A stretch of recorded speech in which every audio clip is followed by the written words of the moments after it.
In today's video, we're gonna see a tutorial of Canon 5D Mark II camera. There are very few tutorials on the internet regarding this camera. So if you are new to my channel, consider subscribing it and don't forget to press the notification icon. And after seeing this video, you would know how to operate this great classic camera. So with this camera you can make videos full HD up to 30 frames per second, and you can shoot really nice photos up to 21 megapixels. Over here you can connect an external microphone as well. So if you want to switch on the camera, you can see button over here. So you have to flip it to on. So once it is on, you would be able to see all the information over here on the screen. So now I'm gonna put this camera onto M mode, and in this mode we would be changing the aperture and the shutter speed both. So if you want to change the shutter speed, you would have to rotate this dial. So you can already see the shutter speed is changing, and then we have another dial over here at the back. So if you change this dial, you can see the value of aperture is changing as well. And if you want to change the value of ISO, you can do that by pressing this button and then this dial.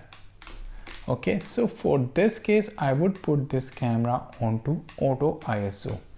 I just want the camera to pick the ISO value on its own depending on the lighting situation.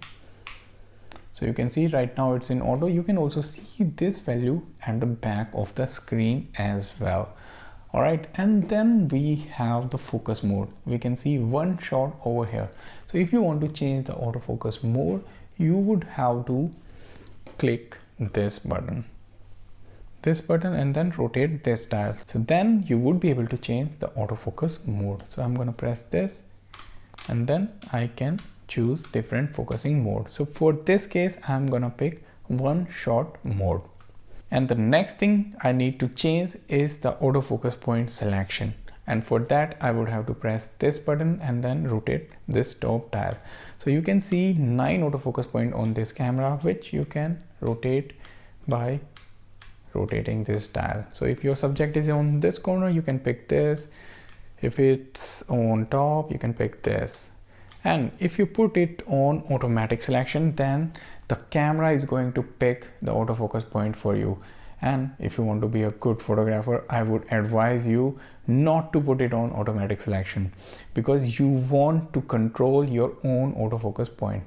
For this case, I'm gonna pick my autofocus point as the center autofocus point, and I'm gonna point to the object which I want to keep it in focus. Now, if I want to take a photo, I just have to press this shutter button. So this is the shutter button, the one that you press to lock the focus and to take the photo. So if I want to take the photo, I can just simply press it. It will lock the focus and then it will take the photo. Since you will not be able to see what the camera is looking at, so I'm gonna open the live view screen. To open the live view screen, you have to press this button. So now you can see it looks pretty dark, so I'm gonna decrease the shutter speed a bit, and it looks like it is still a bit dark, so I would maybe raise the ISO. I think it is not picking the ISO correctly, so I'm gonna manually increase the ISO, and to me 1600 ISO looks pretty good for this image.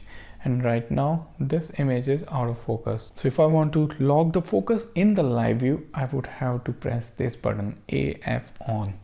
So once I press this button, this box will become green, and once the focus is locked, I can take the picture, and you can see the photo is really nice and sharp and perfectly exposed. Now we're gonna move to the next menu. So the next menu would be AV mode. AV mode means aperture value mode. So in this case, I'm gonna set only the aperture, and the shutter speed would be decided by the camera. Let's see how we gonna do that. So to change the value of the aperture, we have to press this top dial.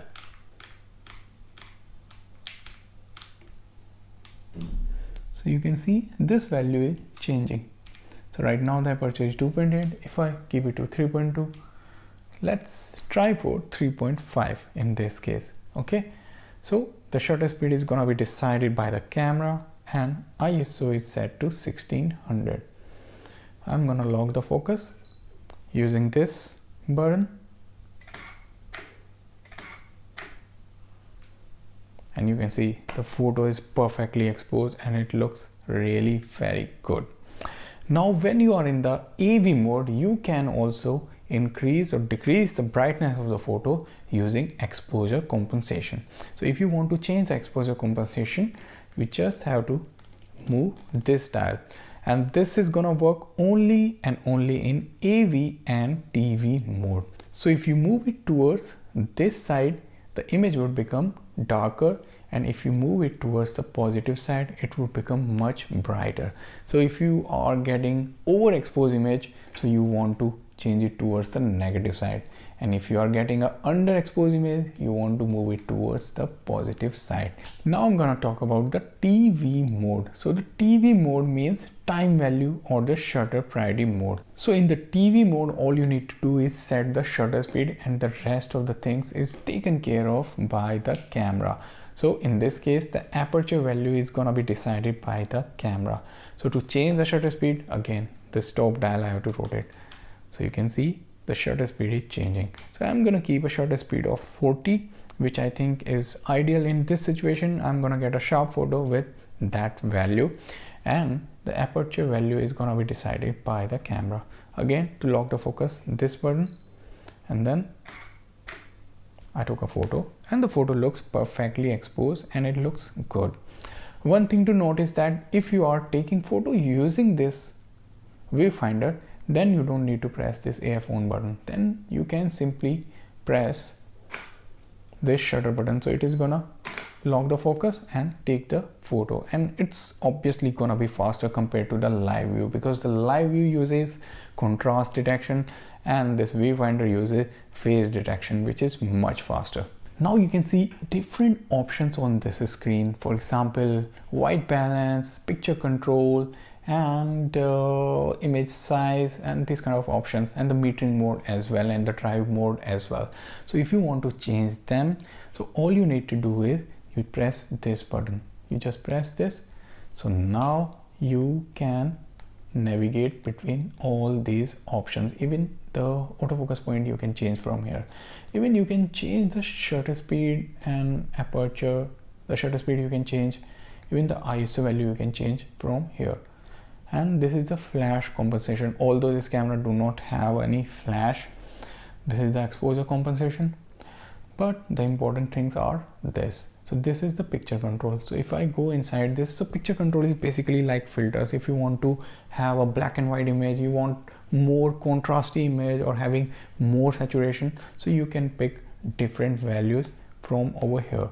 Although I prefer to shoot it in standard or neutral, and later on I can do corrections on my laptop. Then you have auto white balance. Okay, or the white balance. So white balance is basically a feature which enables your camera to keep white things as white in the video or photos. So if you keep it on AWB, that means auto white balance. So the camera is going to judge depending on the lighting situation what Kelvin value it should use.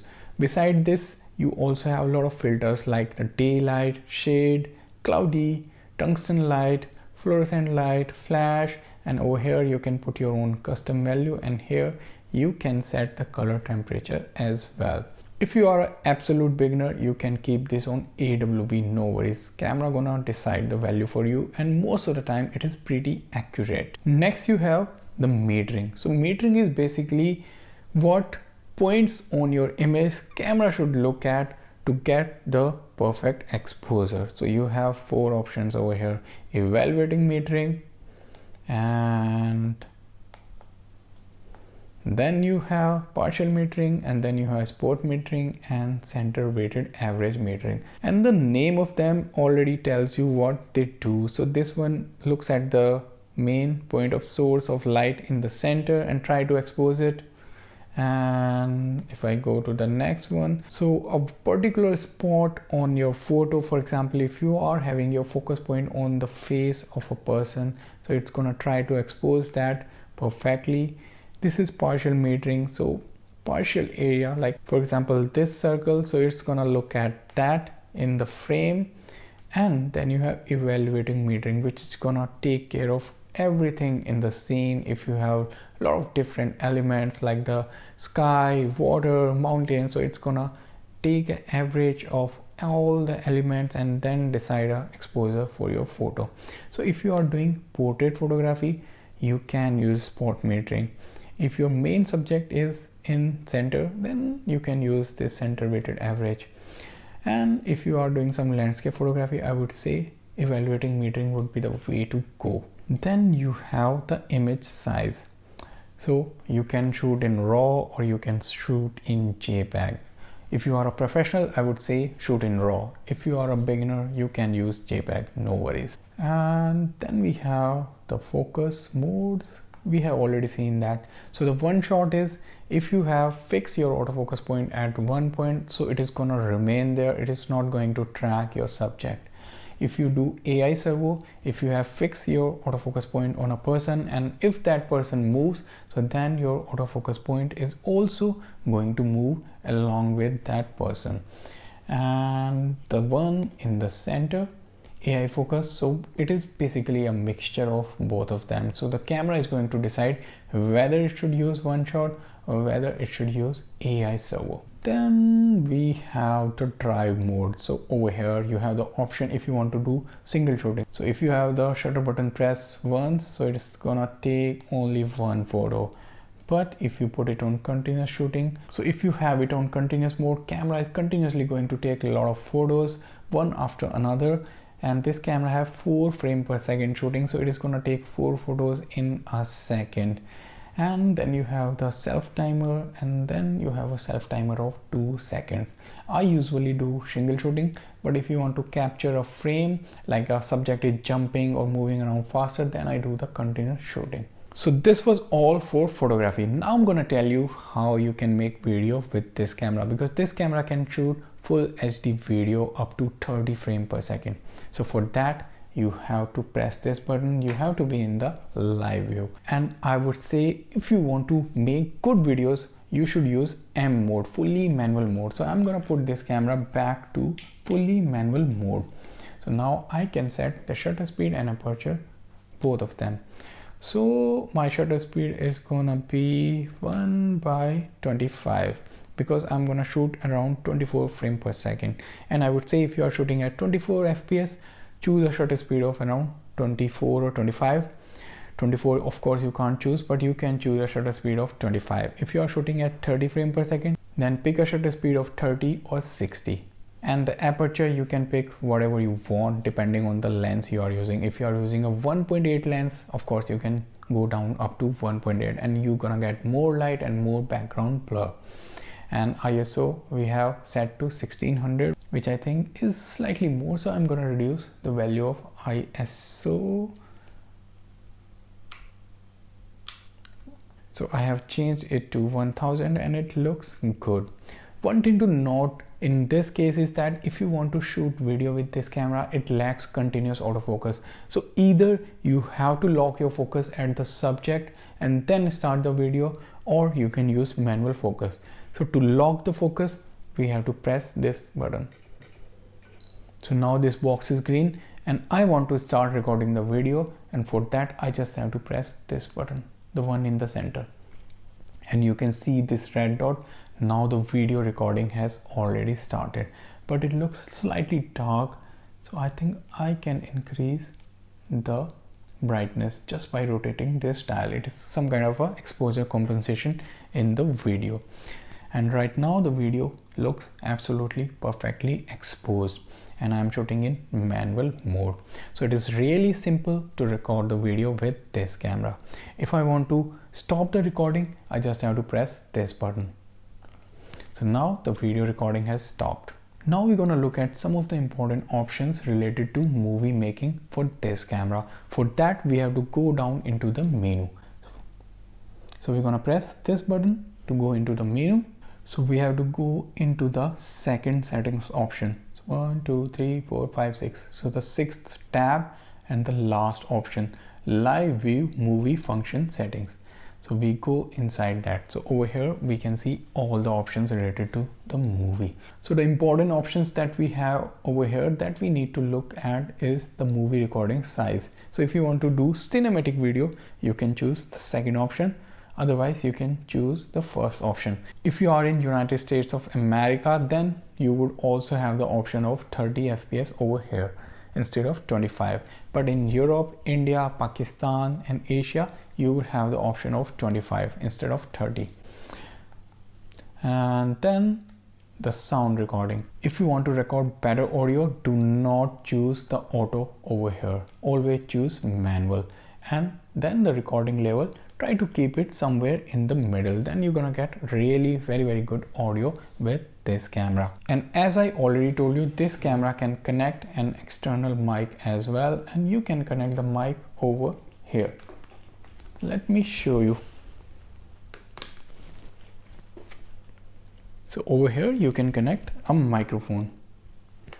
So it's a really good camera for making videos as well. Alright guys, so this was a really short tutorial of this camera. I hope after watching this video you would be able to take better photos and better videos with this gem of a camera. If you like the video, please like it and comment and share this video. That would motivate me even more to make better content for you. And don't forget to subscribe to the channel and press the notification icon.